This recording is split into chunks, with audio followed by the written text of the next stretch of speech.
Beruntung Sayyidina Muadz bin Jabal, yang Rasulullah berkata kepada Muadz, "Ya Muadz, inni uhibbuk." Wahai Muadz, aku cinta kepada engkau.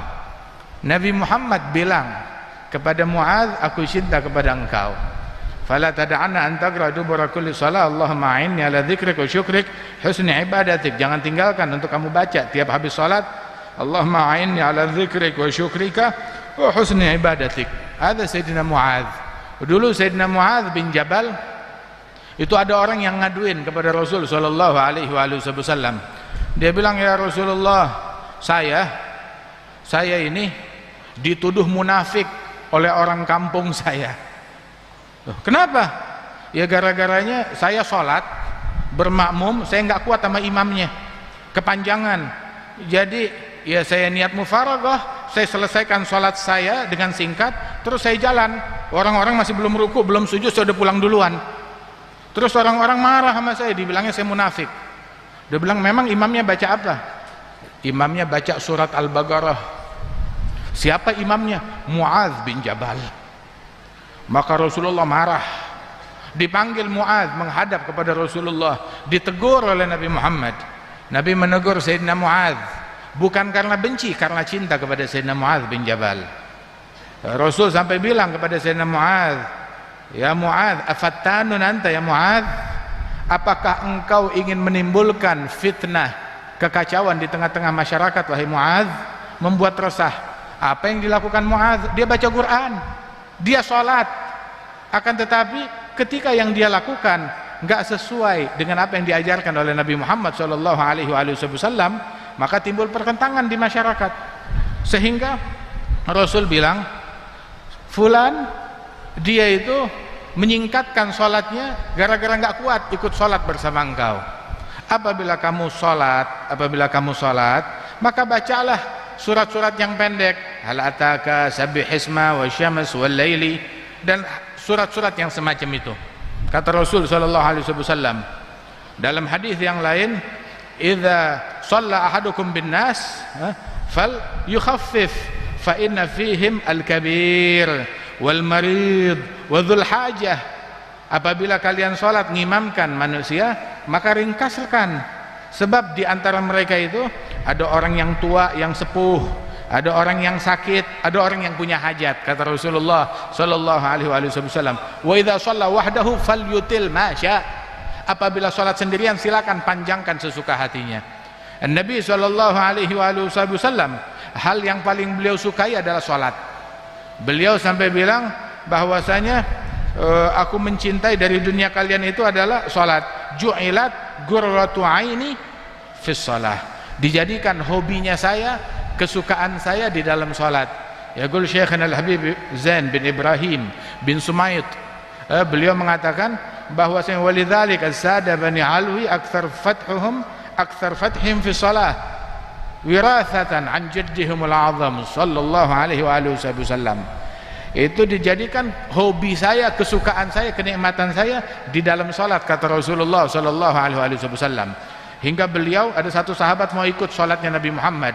Saat dia ikut sholatnya Rasulullah dalam tahajud, rakaat pertama Nabi baca surat Al-Baqarah, diawali dengan surat Al-Baqarah.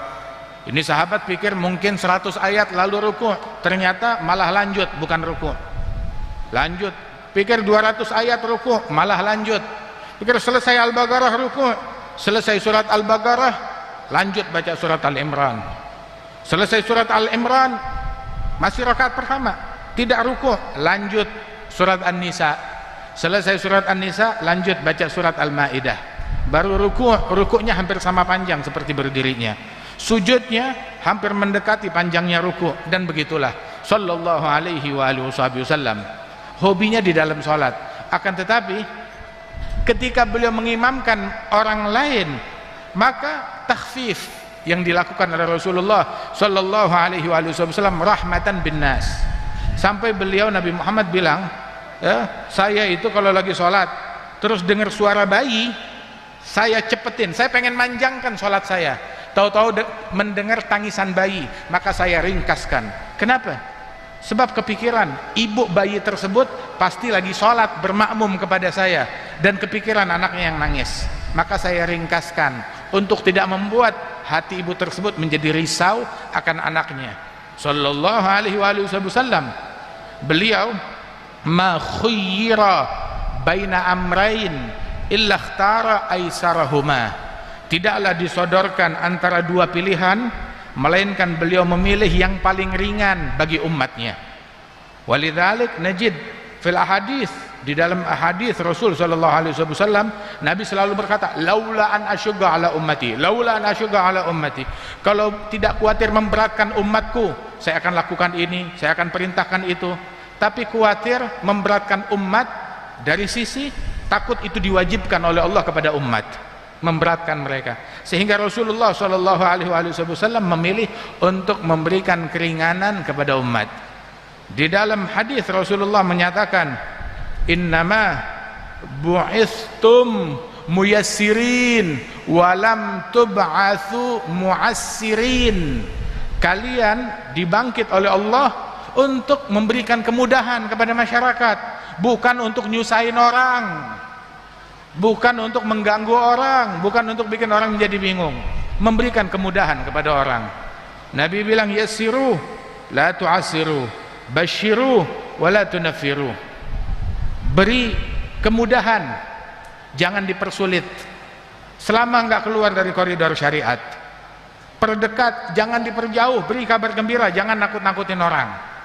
Masuk kepada Allah Ta'ala dari pintu raja, dari pintu berharap kepada Allah Subhanahu Wa Ta'ala.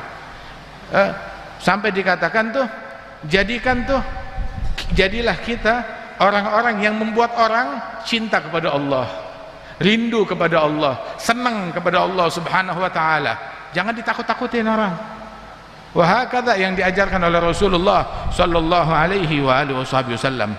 Sehingga kan al-Imam Al-Arif Billah Al-Allamah Al-Habib Umar bin Idrus Al-Idrus, Al-Habib Umar bin Idrus Al-Idrus. Hadha Al-Habib Umar bin Idrus Al-Idrus, dia tinggal di Jawa sini. Dia dari Hadramaut, lahir di Hadramaut, imam Masjid Segaf. Kemudian dia datang ke sini untuk bekerja, berniaga. Kemudian beliau ini dahulu pernah hadir majelis. Ada satu orang hadir majelis. Tatkala orang tersebut hadir majelis, mau hadir majelis di Masjid Jami', ngedapati orang-orang preman di pinggir jalan, di jalanan, enggak hadir, malah dengan segala hal yang tidak baik, perbuatan yang haram yang mereka lakukan di tempat tongkrongan mereka. Maka itu ustadz melihat hal tersebut, dia marah dan berkata, kalian enggak punya malu, enggak punya akhlak, enggak menghargai agama, dicaci maki. Sehingga itu orang, mereka kalau buat caci maki, mereka lebih jago dari ustadz. Dulu preman lebih jago dari ustadz kalau untuk urusan caci maki. Dicaci maki, dibalas dengan cacian dan ancaman oleh preman tersebut kepada ustadz. Ustadznya diem, masuk sudah. Lagi mereka marah-marahnya, datanglah Al-Habib Umar bin Idrus Al-Idrus, mau hadir juga majelis. Al-Habib Umar, dia nggak tahu berita, ngelihat itu orang-orang lagi nongkrong di situ, dia datang, udah dekat sama mereka, dia buka sendalnya di jalanan nih, dia buka sendalnya, diambil, dikempit di bawah lengan, terus dia ngasih salam, assalamualaikum, maaf, punten, permisi, maafkan saya mengganggu kalian, saya cuma numpang lewat mau ke sana. Sampai itu orang, itu preman, dengar gitu mereka malu sendiri. Kita yang ngeganggu di jalanan, kita nongkrong di tempat yang bukan tongkrongan, dia yang minta maaf. Dia mau hadir majelis, mau ke masjid, dia minta maaf sama kita yang lagi maksiat. Akhlak ya akhir Habib. Bagaimana kalau kita ikut di belakangnya dia? Ayo ngikut di belakangnya dia. Subhanallah. Wa hadza nasihah, nasihat yang demikian mendalam, bukan dengan kata-kata tetapi dengan sikap, dengan tawadhu, dengan akhlak. Hatta diceritakan oleh Syekh Al-Habib Umar Anil Habib Abdul Qadir bin Ahmad Segaf, itu dulu tuh di Indonesia ada beberapa tokoh ya dari ulama yang mana mereka berniaga di sini, dari Hadramaut mereka berniaga, berdagang, berjualan. Setelah sekian 20-30 tahun dia memutuskan untuk pulang ke Hadramaut, nggak balik lagi ke Indonesia. dia mau meninggal di sana. Saat dia pamitan kepada tetangga lingkungan, itu semuanya pada menangis, dan yang tangisannya paling keras adalah seorang warga Tionghoa, ya, seorang Cina, seorang keturunan Cina, non muslim. Dia menangis. Maka dikatakan satu orang yang hadir di situ, "Kamu siapa?" Bilang, "Saya tetangganya Habib." "Kan kamu Cina, non muslim, beda